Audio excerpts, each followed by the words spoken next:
The 4 leprous men.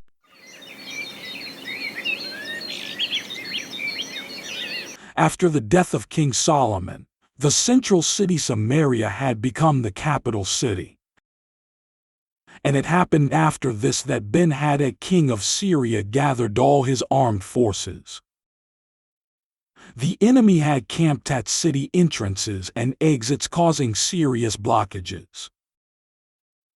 And the enemy had closed down the movements of stocks, goods, and commodities. From within and outside the city, the enemy had closed all the trade and commerce. The result was a huge inflation, causing a skyrocketing increase in commodities prices.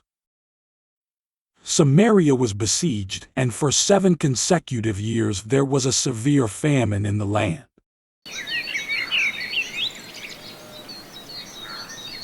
It reached a time when the situation changed from serious to critical for all the residents. Dove dung was being sold because there were still some nutrients undigested by birds. A fourth part of a cab of dove's dung was sold for a measure of silver 5 shekels. In today's measures, that will be quarter-liter dove's dung for $45. And the donkey's head was sold in the market for a measure of silver 80 shekels. In today's measures, that will be 1 donkey's head for $700. Many people were dying from starvation, and some women survived by eating their own babies.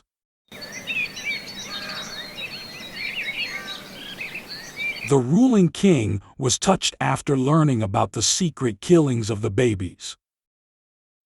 He tore down his royal garments and put all the blames to God and the prophets. He issued an order for Prophet Elisha to be arrested so that he will be beheaded.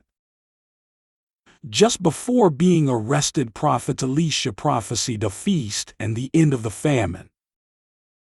Hear the word of the Lord. Thus says the Lord, tomorrow about this time a seah of fine flour shall be sold for a shekel, and 2 seahs of barley for a shekel, at the Samaria gates.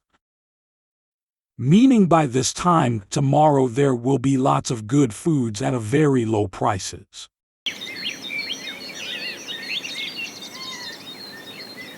The high-ranking soldier looked at the prophet with a derisive laughter smile on his face. He shook his head and looked at the prophet and was talking in a humorous, joking voice. Look, if the Lord would make windows in heaven, just tell us how could this thing be?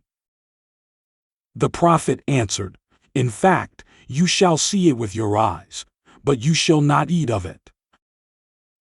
Now leprosy was an infectious disease that caused severe disfiguring person's skin sores.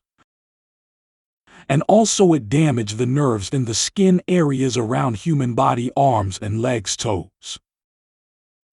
The law prohibited the sick to have contact with people who did not have this disease.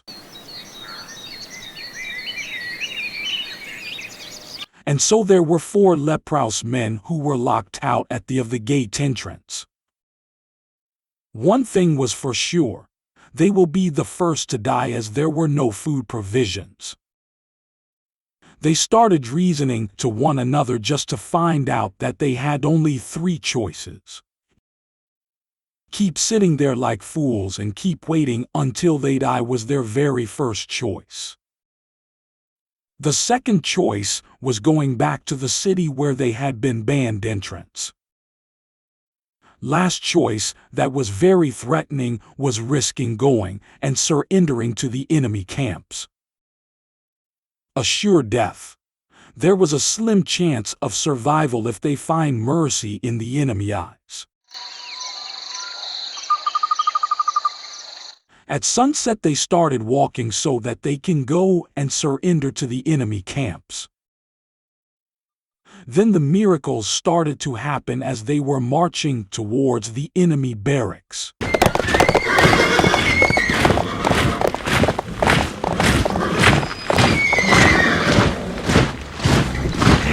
Though their feet had missing toes, their footsteps were amplified several million times. The enemy was hearing horses and the noise of approaching great army with chariots. With great fear they said to one another, "Look, the king of Israel has hired against us the army from the kings of the Hittites and the kings of the Egyptians to attack us." They fled at sunset and left the camp intact, their tents, their horses, and their donkeys. Reaching to the outskirts of the camp, were shocked as no one was in the enemy camps. They went into one tent and ate and drank and carried from it silver and gold and clothings. They kept moving from tent to tent, picking gold, moving out and hiding in secret places. Then they said to one another, "We are not doing right. This day is a day of good news. And if we keep remaining silent until morning hours, some punishment will come upon us." They went and informed the good news for the feast and empty tents to the city gatekeepers. And the news was announced to the king's household inside through the gatekeepers.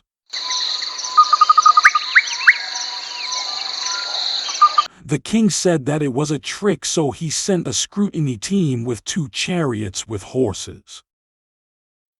All the way to the Jordan the road was full of garments and weapons left by the Syrians. The people trampled to death the officer who had argued with Prophet Elisha at the gates. People went out and plundered the tents, and there were too many good foods at low prices. It was a sea of fine flour for a shekel, 2 seahs of barley for a shekel as per prophecy. The army was also equipped with new arms from the enemy, weapons, horses, and chariots. So the siege in Samaria was over with open movements of stocks, goods, and commodities.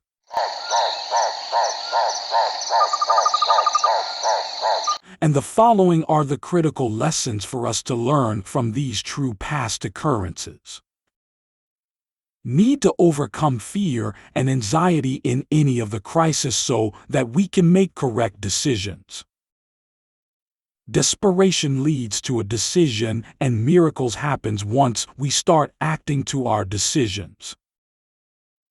We don't have to be selfish. We need to share the good news, and we can save lives of others. Don't let the doubters discourage you from moving towards your goals and your dreams. God has chosen the foolish things of the world to put to shame the wise of this universe. God has chosen the weak things of the world to put to shame the things which are mighty. God chose the neglected, despised, and unseen things of this world to nullify things that are. This was intentionally arranged so that no one may boast before him among all of us.